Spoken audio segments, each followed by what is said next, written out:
আজকে আমি আছি সোনাডার কাছে ওকস টি গার্ডেন।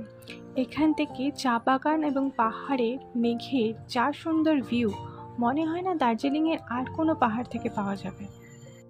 একদমই জনমানব শূন্য অফবিট একটি জায়গা। এখন বর্ষাকাল, তাই মেঘের পরিমাণটা বেশি। বাকি সময় আসলে এখান থেকে পরিষ্কার সমস্ত ভ্যালি দেখতে পাবেন এবং দার্জিলিং শহরটা এখান থেকে পুরো পরিষ্কার দেখা যায়। ওই যে দার্জিলিং শহর। এখানে থাকবার দুটি জায়গা আছে, একটি কাফেল হোমস্টে আর একটা চিয়াবাড়ি হোমস্টে। আমরা এই কাফেল হোমস্টেতে ছিলাম। এখানে মোট 3টে রুম আছে। রুমগুলোর মধ্যে দুটি বড় বড় বেড আছে, যথেষ্ট পরিষ্কার, খাওয়া দাওয়াটা খুবই ভালো। আমরা যেহেতু বর্ষাকালে গিয়েছিলাম, তাই আমাদের 1300 টাকা করে জনপ্রতি লেগেছিল।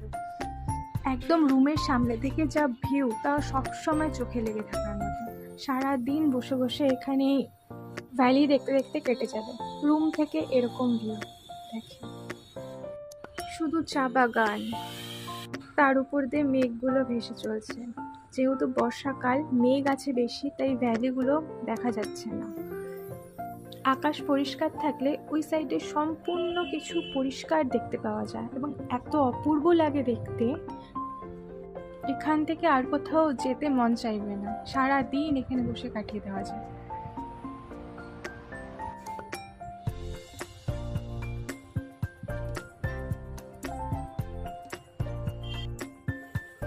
সামনে একদমই বাড়িঘর নেই, জায়গাটা প্রচণ্ড শান্ত।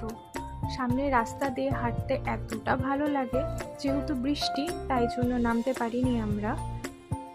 যারা খুব শান্ত প্রকৃতির কোলে থাকতে ভালোবাসেন, তাদের জন্য অবশ্যই এই জায়গাটা খুবই ভালো লাগবে। আপনারা একবার এসে এই জায়গাটা ঘুরে যেতে পারেন। এই ভিউ পয়েন্টটাতে বসে সারা দিন সময় কেটে যাবে।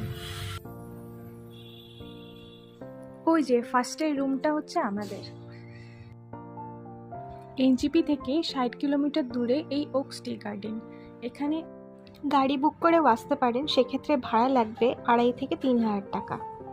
আপনারা চাইলে শেয়ারেও যেতে পারবেন। আমরা গিয়েছিলাম এনবিএসটিসি বাসে করে সোনাডা। ভাড়া লেগেছিল 106 টাকা জনপ্রতি। আমি 4টা আপনাদেরকে পাঠিয়ে দিচ্ছি। পরে ওখান থেকে হোমস্টের সাথে কন্ট্যাক্ট করে ওরা গাড়ি পাঠিয়ে দিয়েছিল। ভাড়া লেগেছিল 500 টাকা। রাস্তা খুবই খারাপ ছিল। সোনাডা থেকে হোমস্টে অবধি খুব কমই শেয়ার গাড়ি যায়, তাই আমরা আগে থেকেই কথা বলে রেখেছিলাম। সাইট সিইং করতে চাইলে ওনারা গাড়ির ব্যবস্থা করে দেন, সেক্ষেত্রে আগে থেকেই আপনারা কথা বলে নেবেন। সাইট সিইং হিসাবে সোনাডা মনেস্ট্রি, ইন্দ্রাণী ফলস বা rainbow falls, hanging bridge, oaks tea factory